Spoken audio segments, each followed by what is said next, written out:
All right, let's take a look at your forecast here. We're going to start things off with your weather headlines. Snow ends early this morning, has already come to a close, in fact, and we're dry for much of the weekend. Now, we do have a little bit of another system, which is a little bit of a different type of winter storm making its way in as we head into Sunday night and into Monday. So definitely want to be mindful of that. So here's where we stand across our sky cams right now. You can see here on our Six Flags sky cam, still a gray look there. You can see, of course, the snow on the ground. Crews have done an excellent job, as we've noted this morning, of clearing out the roadways. Here's I-91, and you can see some of the asphalt there on the surfaces on the north and southbound lanes. Bradley International right now looking a little bit on the slow side, and Foxborough there you can see is gray as well, as we picked up some snow in eastern Mass to go along with that. But here's again a look at that Six Flags Skycam here.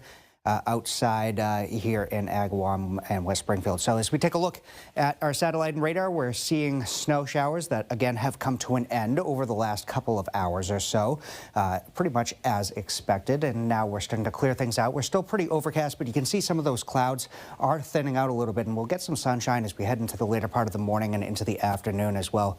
Here's where your temperatures stand at this moment. So teens for most of northern New England, along with Massachusetts. We're at 18 right now in Springfield and 17 in Pittsfield. Not a huge range at the moment. And as we head down towards Hartford, you're at 20, 24 for New Haven, and we're at 25 degrees in New York City. So it's still very cold. Of course, we had that light fluffy snow, which is a little bit of a difference from the storms that we've had earlier this month in December, which has been a little bit more of a wet, heavy, pastier snow. So a nice change, at least for shoveling and snow removal, because it's a little bit easier. You can see the winds here out of the north right now around 5 to 8 miles per hour here in western Mass, a little bit stronger as you head into Boston. What this northerly wind does sometimes too in eastern Mass is the water is still warmer at this time of year, pushes some of that air over land, and you get some ocean enhancement on the South Shore. But again, back in our neck of the woods, we're mostly dry right now, and we will be throughout the rest of the weekend. So here's how your Saturday looks at the moment. In terms of your temperatures, perhaps a few degrees warmer than what we had yesterday, but overall still a day that's below average, and we're going to be again, below the freezing mark for many spots, most of us only getting into the mid to upper 20s here in western Mass. Now, as we take a look at year 24, you can see the clouds continuing to clear out. Here we are at about 11 o'clock. Some of the eastern portions of the Pioneer Valley getting a little bit of sunshine mixed in there, and then the Berkshires will follow suit in western Mass as we head into the afternoon right before sunset. Now, quick note, too.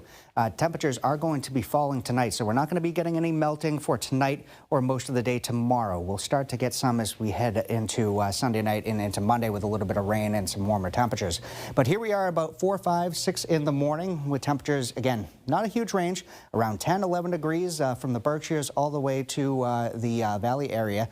And we're starting off our Sunday with some very bone-chilling temperatures. Again, we're going to see a light breeze with that, so wind chill, of course, will be a factor, and it doesn't take that much, even though just for today and tomorrow we're going to be seeing those winds light, around 5 miles an hour. It gets a little bit more breezy, though, as we head into our Monday forecast with some gusts between about 25 to 30. So here's an overview of tonight's forecast. Again, bitter cold temperatures, a few clouds, but remaining dry, and a little bit of a light breeze to go along with that. Again, the wind very light in nature, so the wind chill isn't going to be too bad. But the temperature's cold enough to kind of stand on its own. Temperatures for Sunday, you see us going above the freezing, so we'll start the melting process as we head towards the second day of the weekend. Mix of sun and clouds with some increasing cloud cover later into the day. Sunday night into Monday, we do have periods of icy, wintry mix to start, followed by a changeover to all rain here, especially in the Pioneer Valley. So we're going to be seeing some continued melting, and that's why we've also declared Monday as a first alert weather day as well, with those temperatures again in the 40s. Beyond that, we get into the 20s and 30s once again, a little bit below average to start off the year here in 2026, with a few more chances for some snow showers as we go about the rest of the week. All right, that's a look at the forecast. A final look is coming up in just a few minutes. Susan, back to you.